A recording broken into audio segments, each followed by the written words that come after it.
All right, it's game number 16 for the Boston Celtics in their first crack at the champion Warriors at TD Garden. Welcome into another edition of the Celtics pregame report for CLNS Media. I'm your host, Josue Pavone, and joining me to break down this marquee matchup is Tom Westerholm of MassLive.com. What's good, Tom? Hey, man. Thanks for having me on. Whether we're talking about offensive efficiency, points per game, average scoring margin, I mean, you name it. The Warriors are damn near leading every single offensive statistical category. I mean, this is arguably the greatest offensive team ever assembled. Meanwhile, in 15 games, the Celtics have transformed themselves into a defensive juggernaut, leading the league in defensive efficiency, opponents' points per game. I mean, it's pretty much the opposite statistical categories that I just listed for the Warriors. So from an X's and O's standpoint, how do the Celtics slow down the Warriors tonight?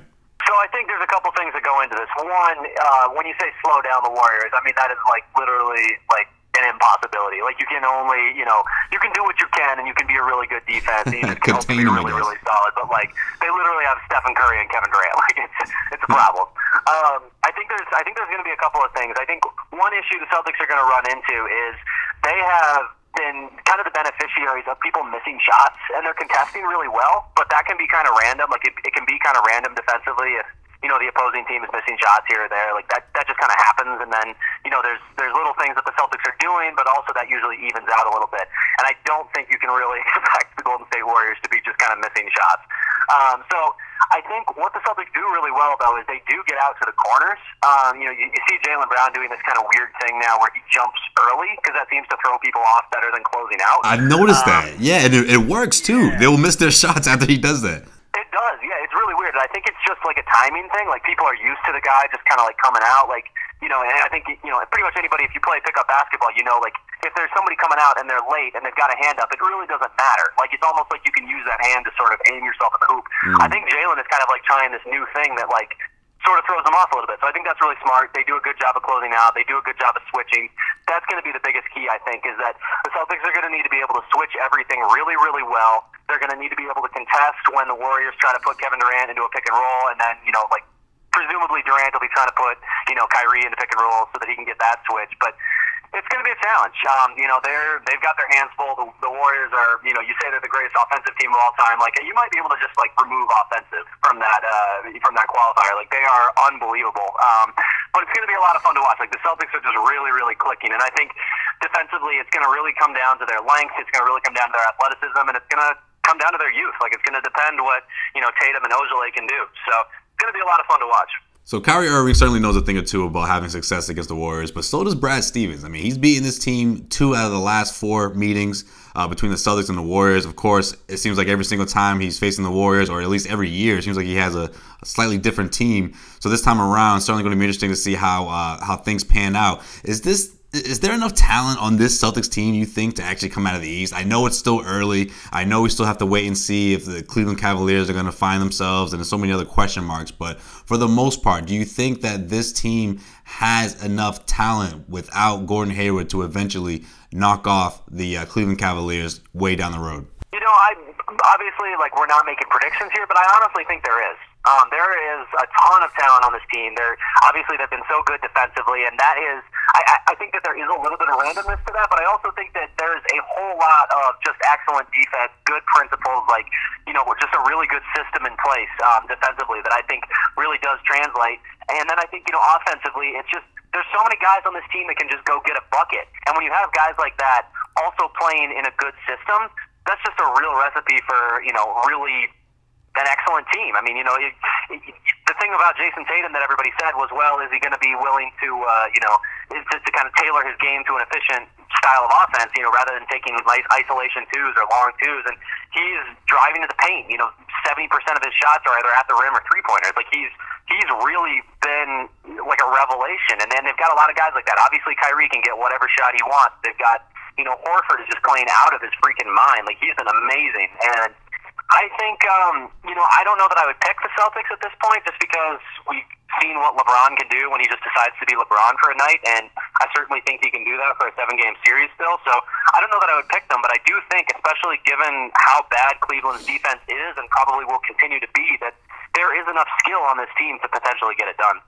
This edition of the Celtics pregame report is brought to you by DraftKings.com. Head over to DraftKings.com and use the promo code CLNS for a free sign-up with your first deposit and for a share of $10,000 in total prizes tonight. Get that done and get some serious cash. That's DraftKings.com. Use the promo code CLNS and get paid. Tom, can Golden State keep its current core intact, do you think? The big four between Klay Thompson, Steph Curry, Kevin Durant, Draymond Green. Is there a chance that we actually see this core stay intact for the next few years? And if so, or I should say if not, who do you think is the odd man out? Is it Klay Thompson? Is that fair to assume?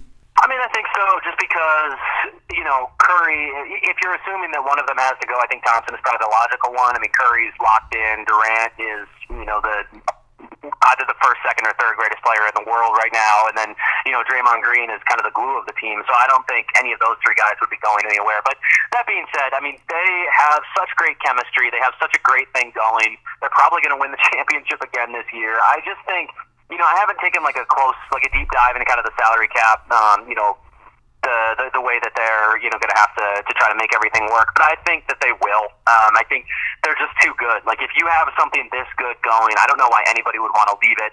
It's not like anybody is saying, oh, Klay Thompson is bad. That's not the reputation. The reputation is Klay Thompson is, a really awesome player on a really awesome team.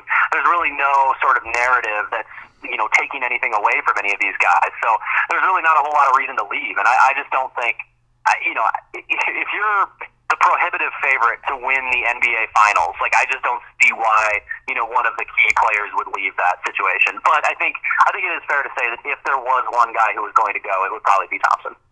All right, Tom, it's prediction time. Who wins tonight? I've got the Warriors. I think the Celtics have been on an awesome streak. I think they're going to put up a really impressive fight. I think that it's going to be a really, really fun game. I think the TD Garden is going to be crazy. But, I think the Warriors really, they kind of relish challenges like this. And, it speaks to something for the Celtics that they are a challenge now. They are a team that the Warriors should really get up for.